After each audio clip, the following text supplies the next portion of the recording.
I teach at an alternative high school. Cool. So I teach ninth through 12th grade. And the thing is like a personal uh thing about me. The reason why I teach in an alternative high school is because it has to do with my philosophy on the prison system and things like that too. Yeah. Because even within the education system, the school to prison pipeline, among many other things, they're very much school disciplinary policies. They're very much connected with the prison industrial complex. So a lot of the kids that I meet with and that I see, a lot of them already have a previous criminal record. They've been to juvie, things like that. They've already been tracked by the system. So like for me, trying to show them like education and not just in terms of a textbook, but in terms of learning, that can be something that benefits them long term in life. Yeah. Because early age, especially in the United States, a lot of people, depending on where you come from, are classified as criminals. So whether they're done it literally through the juvenile system or based on what schools they're bused to and the places where they live, this criminality becomes an early part of who they are. So, Yeah. like me working in uh, high school, me working in alternative high school right now is kind of my own way of like taking part in that, doing like trying to rewrite the way those things happen. And we'll see how effective it is, but that's one of my personal things that I'm really interested in. Yeah, Just because I see that. 100%. Yeah. Richard's also out there teaching these high schoolers about abolition. Oh, absolutely. Well, here's the thing though, because I teach, I'm technically hired as a social studies and English teacher was what I was hired for. But at like a school like ours, you end up teaching a lot of different subjects. Like I've taught algebra 2 and geometry, and then like business and yeah, a couple business classes just because they didn't have a teacher to teach during those blocks or whatever.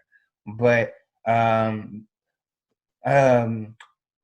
I call it political education, but it's actually like introduction to abolitionist ideas. So in a government class where you're supposed to learn strictly about, founding fathers, historical documents, uh, the way, I guess, I don't know, all these other things that you have to learn for the state. I do have to teach those things, unfortunately, so I do teach those things.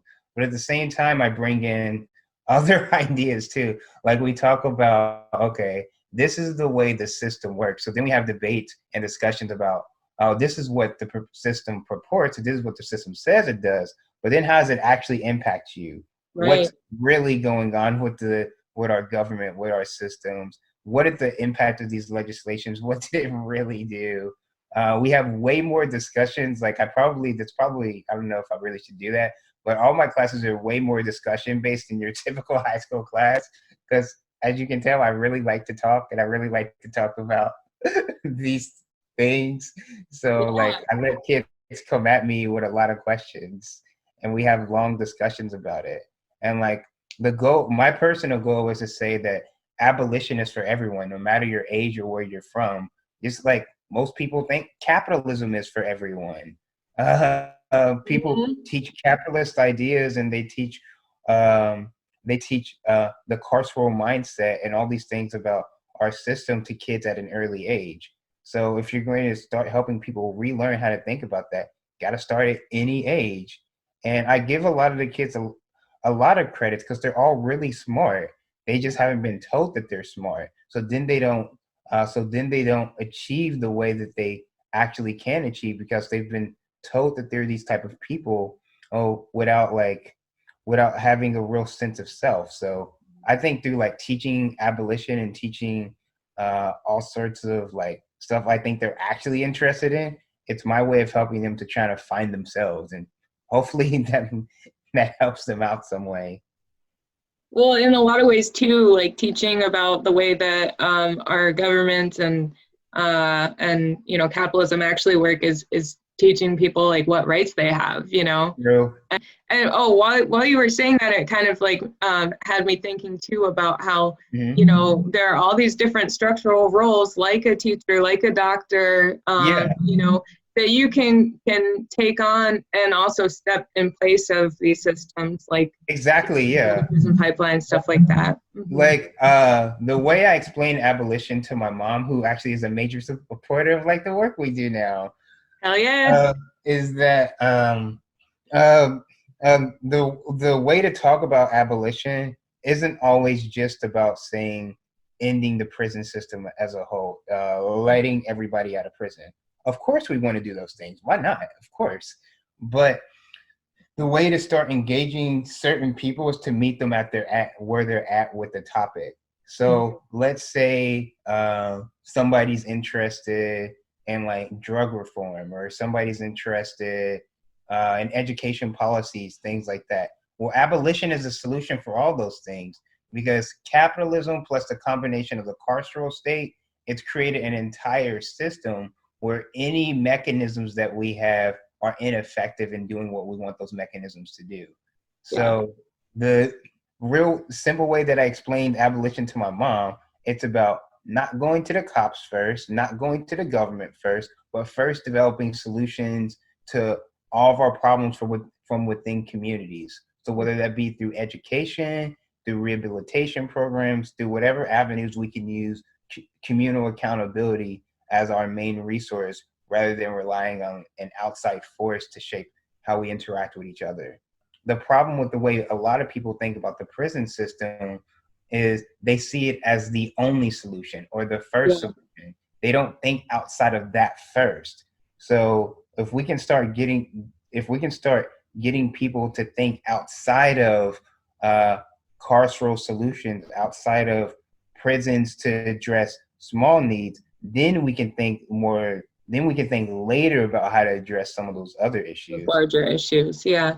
And a lot of things I've read have talked about how America as a society is very like we're very punitive, and we see like punishment and going to jail as like that person deserves that. Because I think a lot of people have a misconception on the actual benefits of prisons. Like, obviously, like we've talked about already, like there's a good number of people who support the prison system because of the system of capitalism that it's completely interconnected with. But there are definitely some people who have this idea about the way prisons work that's just not true. Like prisons protecting people or keeping the bad guys in and the good guys out. That mentality is how we deal with them. What if we actually create a communal accountability system where they live, so then we hold them accountable so they don't do those other things, rather than outsourcing accountability to a system that isn't held accountable by anything or anyone.